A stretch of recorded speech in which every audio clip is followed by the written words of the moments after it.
Hello student, this is Shaheen and in this particular lecture video we are going to discuss another question of MCO 01 organisation theory and behaviour. ये assignment आप लोगों के लिए जून 2024 के लिए और दिसंबर 2024 दोनों के लिए ही इम्पॉर्टेंट रहने वाला है। ठीक है, तो अब क्वेश्चन नंबर 1, 2, 3 हम डिस्कस कर चुके हैं प्रीवियसली। क्वेश्चन नंबर 4 से स्टार्ट करते हैं। इसमें बोल रखा है कि डिफरेंस बताओ इनके बीच में, किस किस के बीच में। एक मैस्लो ने नीड हायरार्की थ्योरी दी थी और एक हर्ट्सबर्ग ने टू फैक्टर थ्योरी दी थी। इनके बीच में difference, job enrichment, job enlargement क्या होता है, फॉर्मल कम्युनिकेशन और इनफॉर्मल कम्युनिकेशन के बीच में क्या डिफरेंस है, और ऑटोक्रेटिक लीडरशिप और आपका डेमोक्रेटिक लीडरशिप इनके बीच में क्या डिफरेंस होता है। ठीक है, तो अब बात करते हैं इसके आंसर की।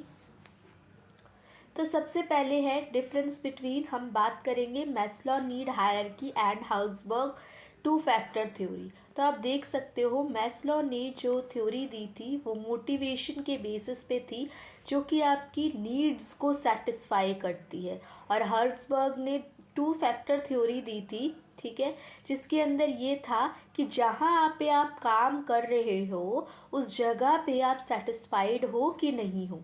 Next one is nature.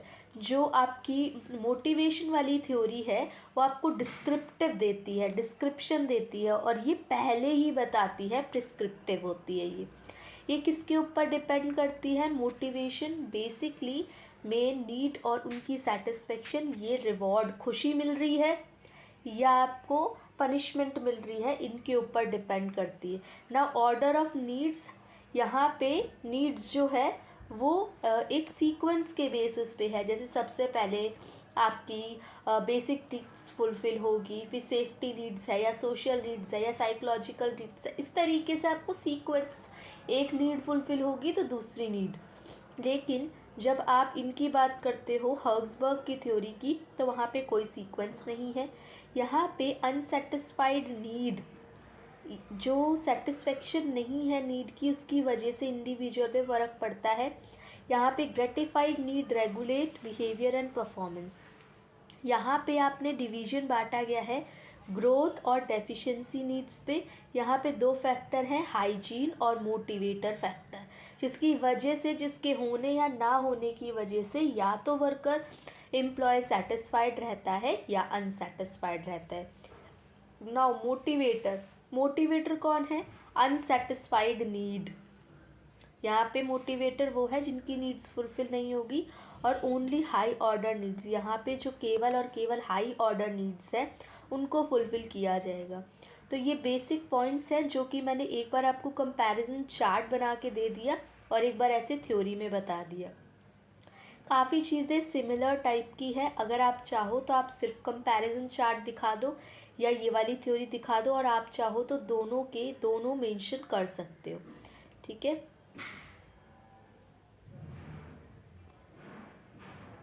ये और डिटेलिंग में दे रखा है जहाँ पे नीड्स को बताया हुआ है। ठीक है, unsatisfied needs. Second one is job enrichment और job enlargement.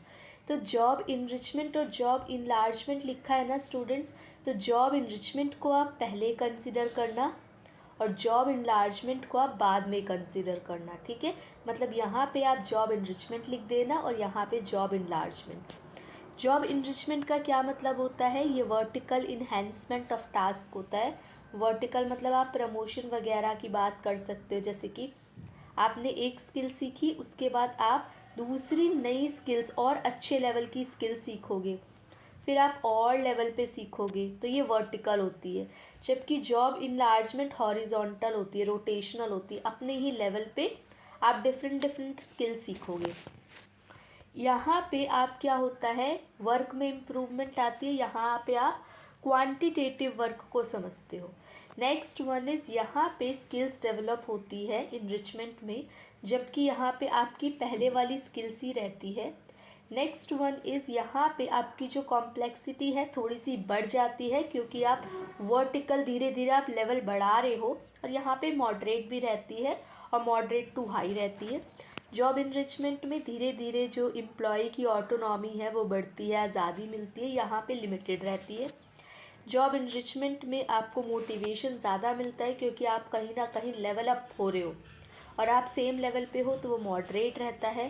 Task with depth and challenge, जो आपको ज़्यादा इम्पॉर्टेंट टास्क है, ज़्यादा डिफ़िकल्ट वाले टास्क है मिलने लगते हैं। यहाँ पे वैरायटी ऑफ टास्क मिलते हैं। हायरार्कियल लेवल, यहाँ पे आप बोल सकते हो करियर की ग्रोथ हो रही है और यहाँ पे सेम रह रही है।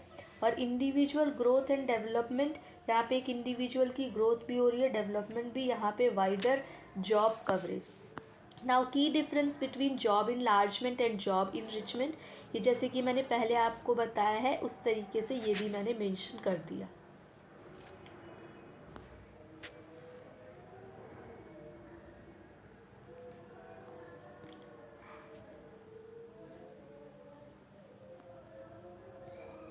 टेलीग्राम चैनल ज्वाइन कर सकते हो। पीडीएफ के लिए कमेंट कर देना, कमेंट मेंशन कर देना आप लोग,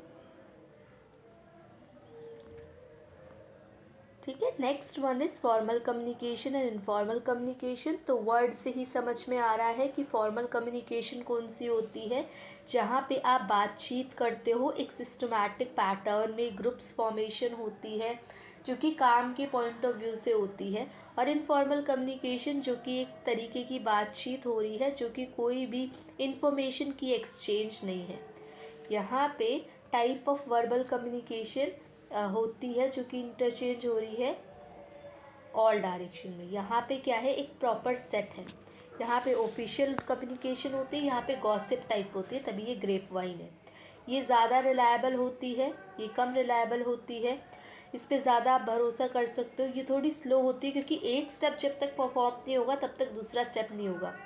ये वेरी फास्ट होती है क्योंकि एन नंबर ऑफ पीपल एक साथ कनेक्ट हो जाते हैं और बातचीत चलती रहती है। यहाँ पे आपके पास एविडेंस होते हैं रिटर्न ओरल, यहाँ पे कोई एविडेंस नहीं हो रहे, बात को मुकर भी जाया जा सकता है। यहाँ पे टाइम ज़्यादा लगता है और यहाँ पे टाइम कम लगता है। इफ़ेक्टिव ड्यू टू टाइमिंग, ये टाइमिंग की वजह से इफ़ेक्टिव होती है। और ये इफ़ेक्टिव बिकॉज ऑफ किसकी वजह से ये इफ़ेक्टिव होती है, ये जो स्पीड है आप बोल सकते हो, ठीक है। जब आपको कोई मार्केटिंग जैसी स्ट्रैटेजी को अप्लीकेबल करना है तब ये ज़्यादा इफ़ेक्टिव होती है। ये भी सारे पॉइंट्स हैं।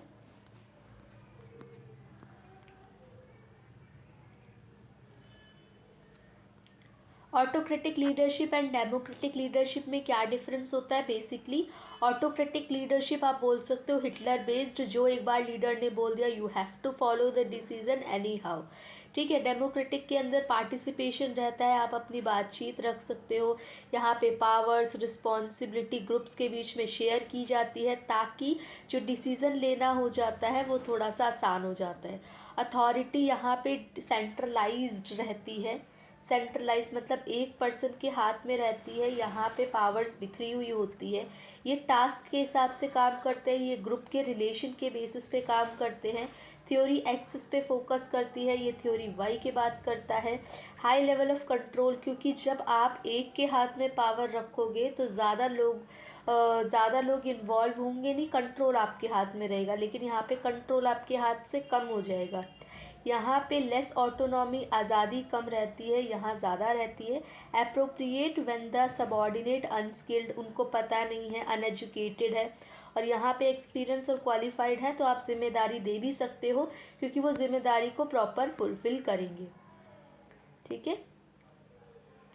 ये आ गए आपके यही सारे पॉइंट। सेंट्रलाइज्ड होती है, आप कैसे रिस्पॉन्सिबिलिटी को बांट सकते हो, तो दोनों तरीके से मैंने मेंशन कर दिया है आपको और समझा भी दिया है, ठीक है। अब क्योंकि इसमें 4 पार्ट पूछे गए थे तो इसीलिए ये और लेंदी हो गया।